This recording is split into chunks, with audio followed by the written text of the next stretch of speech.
दिल्ली के उप मुख्यमंत्री मनीष सिसोदिया इस समय हमारे साथ हैं और जो संशोधन बिल लोकसभा में आया है सर, उसको लेकर कड़ी आपत्ति आप जता रहे हैं। मेरी बात से सहमत हैं कि एक बार फिर से वहीं पर आकर खड़े हो गए हैं? बिल्कुल। जिस तरह से अरविंद केजरीवाल जी लगातार पिछले 2-3 साल से काम कर रहे हैं दिल्ली में, उनकी पॉपुलैरिटी, उनके काम करने का तरीका जनता में, पूरे देश में मैसेज जा रहा है। और उसका नतीजा ये हो रहा है कि गुजरात जैसे चुनाव में अरविंद केजरीवाल जी को वोट पड़ रहे हैं उनके काम को, कि भाई ये तो काम दिल्ली में अच्छा करते हैं।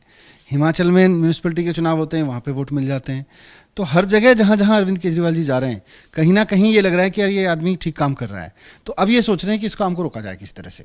तो 2018 में जब सुप्रीम कोर्ट ने ये कहा कि, सुप्रीम कोर्ट की संवैधानिक पीठ ने यह कहा कि संविधान के हिसाब से दिल्ली की चुनी हुई सरकार को फैसले लेने के अधिकार हैं, एलजी ऑब्स्ट्रक्शनिस्ट की भूमिका नहीं निभाएंगे उसमें, ये साफ साफ कह दिया, और एलजी की मंजूरी की जरूरत नहीं है। तो अब ये संविधान और सुप्रीम कोर्ट के फैसले के खिलाफ जाके कानून लेके आ रहे हैं। आप जिस अमेंडमेंट बिल की बात कर रहे हैं उसमें ये लिखा है कि कई चीज़ों पर एलजी का विचार आपको लेना है, एलजी की ओपिनियन लेनी है, मंजूरी की बात उसमें नहीं लिखी हुई है। तो इसमें आपत्ति जो आप लोग दर्ज करा रहे हैं, किन बातों पर दर्ज करा? देखो, ये तो टेक्निकल भाषा है कानून की। कुल मिला के आप ये समझिए कि आज एक मोहल्ला क्लिनिक खोलना है, सत्येंद्र जैन साइन करते हैं, मोहल्ला क्लिनिक खुल जाता है। इस कानून के बाद में फाइल वहाँ जाएगी एलजी के यहाँ।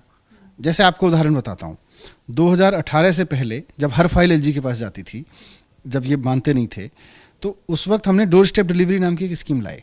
हमने लिखा, साहब हर आदमी को जो सरकारी दफ्तर में किसी सर्टिफिकेट के लिए जाता है, धक्के खाने की जरूरत नहीं है, सरकार का आदमी आपके घर आएगा। तो एलजी साहब के यहाँ से लिख के आया, नहीं ये अच्छा तरीका नहीं है, इससे तो सड़कों पे ट्रैफिक बढ़ जाएगा।